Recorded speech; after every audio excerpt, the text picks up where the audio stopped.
উত্তর আটলান্টিক মহাসাগরের বুকে ছোট্ট দ্বীপরাষ্ট্র, নাম ত্রিনিদাদ অ্যান্ড টোবাগো। সেই দেশের সর্বোচ্চ রাষ্ট্রীয় সম্মান পেলেন ভারতের প্রধানমন্ত্রী নরেন্দ্র মোদী।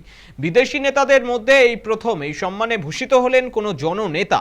শুক্রবার তাকে order of the Republic of Trinidad and Tobago সম্মান প্রদান করেন সে দেশের রাষ্ট্রপতি ক্রিস্টিন কাঙ্গালু। মোদির হাতে এই সম্মান তুলে দেওয়া হয় ত্রিনিদাদ সফরের দ্বিতীয় দিন রাজধানী পোর্ট অফ স্পেনে আয়োজিত এক বিশেষ অনুষ্ঠানে।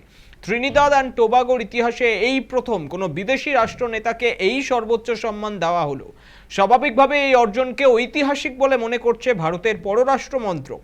সম্মান পাওয়ার পরে মোদি জানান তিনি এই পুরস্কার উৎসর্গ করছেন দেশের 140 কোটি ভারতবাসীকে। এই সম্মানের সঙ্গে আরও একটি নজির গড়লেন প্রধানমন্ত্রী। এটাই মোদির 25তম আন্তর্জাতিক সম্মাননা। সৌদি আরব, সংযুক্ত আরব আমিরশাহী, রাশিয়া, ফ্রান্স, ফিজি সহ একাধিক দেশের তরফে এর আগে নানা মর্যাদাপূর্ণ পুরস্কারে ভূষিত হয়েছেন তিনি। ত্রিনিদাদ অ্যান্ড টোবাগোর সঙ্গে ভারতের সম্পর্ক যে কেবল কূটনৈতিক স্তরে আটকে নেই তা ফের স্পষ্ট হলো এই সফরে।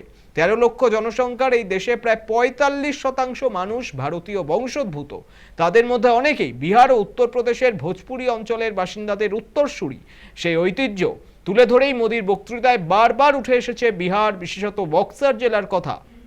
কারণ ত্রিনিদাদের প্রাক্তন প্রধানমন্ত্রী তথা প্রথম মহিলা রাষ্ট্রপ্রধান কমলা প্রসাদ বিশ্বেশ্বরের পূর্বপুরুষ ছিলেন বিহারেরই বাসিন্দা। অনুষ্ঠানে ত্রিনিদাদের বর্তমান নেতৃত্ব প্রধানমন্ত্রী মোদির ভূয়সী প্রশংসা করে তাকে বিশ্বের অন্যতম দূরদর্শী এবং সম্মানিত রাষ্ট্রনেতা বলে অভিহিত করেছেন।